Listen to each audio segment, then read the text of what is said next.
अस्सलाम वालेकुम। आज हम गैर वाजिब कसर की मुरक्कब कसर में तहवील करेंगे। कसरें कितनी किस्म की होती है आपको बताया था इससे पहले। वाजिब कसर, गैर वाजिब कसर, आम कसर, अशरी कसर। तो आज हम सिर्फ ये दो कसरों को आपस में बदलना सीखेंगे। गैर वाजिब कसर की मुरक्कब कसर में तहवील करना इस वीडियो में हम सीखेंगे। गैर वाजिब कसर किसे कहते हैं? यहाँ मैं लिख रहा हूँ 7/2। एक कसर है 7/2। ये गैर वाजिब कसर है। इसे कैसे पहचानेंगे हम कि ये गैर वाजिब कसर है? तो गैर वाजिब कसर की पहचान ये है कि इसका नसब नुमा छोटा होता है। बस इतना ख्याल रखिए कि जिस कसर का नसब नुमा छोटा होता है वो गैर वाजिब कसर कहलाती है। जब ये छोटा रहेगा तो शुमार कुनिंदा कैसा रहेगा? उससे बड़ा रहेगा। तो 7 2 से बड़ा है तो शुमार कुनिंदा बड़ा होता है, नसब नुमा छोटा होता है। ऐसी कसर को हम गैर वाजिब कसर कहते हैं। अब इस गैर वाजिब कसर को हमें मुरक्कब कसर में बदलना है। तो हम क्या करते हैं? मुरक्कब कसर में बदलने के लिए हम तकसीम करते हैं। तो 2 से तकसीम करेंगे हम 7 को। 2 का पहाड़ा हम पहले 7 तक पढ़ते हैं। 2 एका 2, 2 दूनी 4, 2 तिया 6, 2 चौक 8। 8 ज्यादा हो जा रहा है तो 2 तिया 6। 2 चौक 8 ज्यादा होता है इसलिए 7 से ज्यादा हो जा रहा है तो 2 चौक 8 नहीं लेंगे हम, 2 तिया 6 लेंगे। तो 2 तिया तिया यानी 3, 3 ऊपर लिखेंगे हम, नीचे लिखेंगे 6। 2 तिया 6। अब बट्टे का निशान लगाइए, लकीर खींचिए। अब 7 में से 6 तफरीक करेंगे, कितना बचा? 1। अब ये 1 2 से अब तकसीम नहीं होगा क्योंकि वो उससे छोटा आ गया है, यानी 1 क्या है? ये बाकी बचा है तो हम यहाँ बाकी लिख देते। 1 बाकी बचा है, तकसीम नहीं हो रहा है यहाँ पर। और जो 3 जवाब आया हमारा ऊपर उसे क्या कहते हैं हम? खारिजे किस्मत। क्या कहते हैं? खारिजे किस्मत। ये जवाब होता है। और जिससे हम तकसीम करते हैं, किससे, किस अदद से हमने तकसीम किए?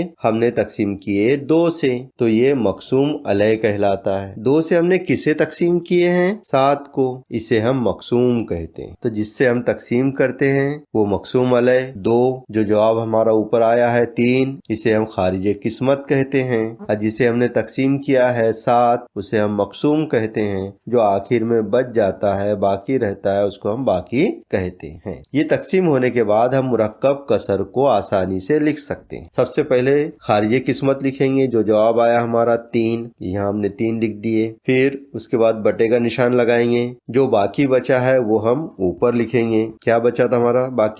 1 हमने यहाँ ऊपर लिखे।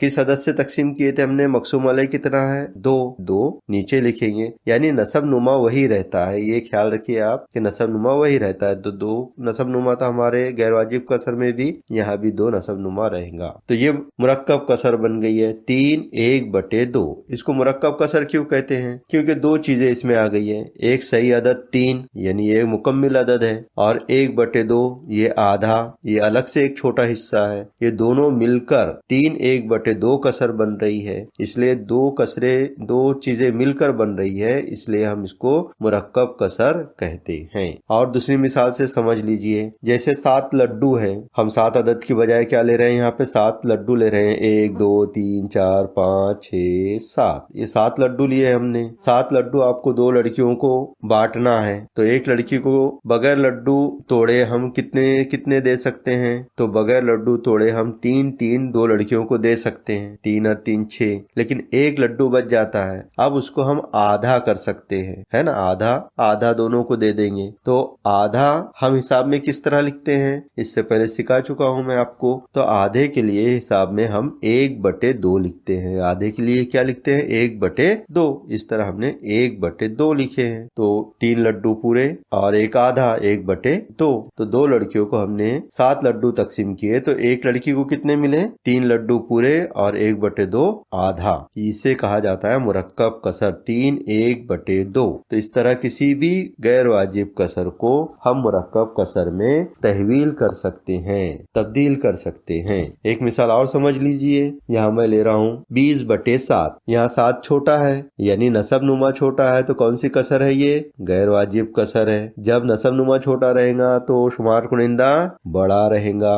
तो गैर वाजिब कसर में नसब नुमा हमेशा छोटा होता है। ये हो गया 20/7। अब हम इसको तकसीम करेंगे ताकि हम मुरक्कब कसर में उसको बदल सके। तो 7 से तकसीम करेंगे हम 20 को। 7 एका 7, 7 दूनी 14, 7 तिया 21, 21 20 से ज्यादा हो गया तो 7 तिया 21 हम नहीं ले सकते। 7 दूनी 14 तो हम 2 लिखेंगे ऊपर खारिजी किस्मत की जगह। 7 दूनी 14, 14 20 के नीचे लिखेंगे। अब 20 में से 14 हम तफरीक करेंगे। सिफर में से 4 नहीं जाता है, इधर बाजू वाले से उधार लेंगे।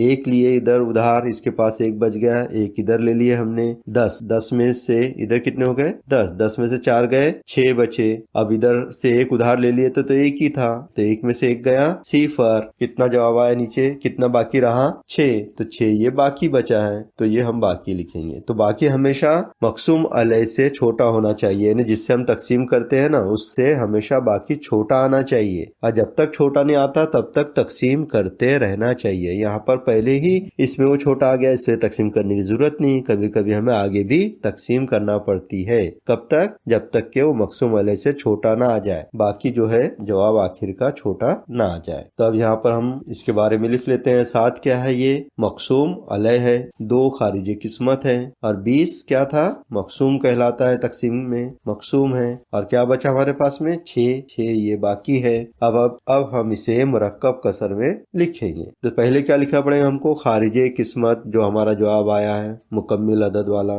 ये हमने 2 लिखे हैं खारिजे किस्मत। और क्या बाकी बचा है हमारे पास में 6 हम ऊपर लिखेंगे, बटे जिससे हमने तकसीम किए 7 वो नीचे लिखेंगे। और 7 क्योंकि नसब नुमा भी है, 20/7 में तो नसब नुमा वही रहता है, बदलता नहीं है, तो 6/7। तो ये हो गया है 2 सही अदद 6/7, ये मुरक्कब कसर कहलाती है। तो हमने क्या सीखे आज, गैर वाजिब कसर को मुरक्कब कसर में तहवील करना सीखे हैं। इसकी प्रैक्टिस कीजिए आप अच्छी तरह। इसके बाद के हम कुछ सवालात और हल करके बताएंगे।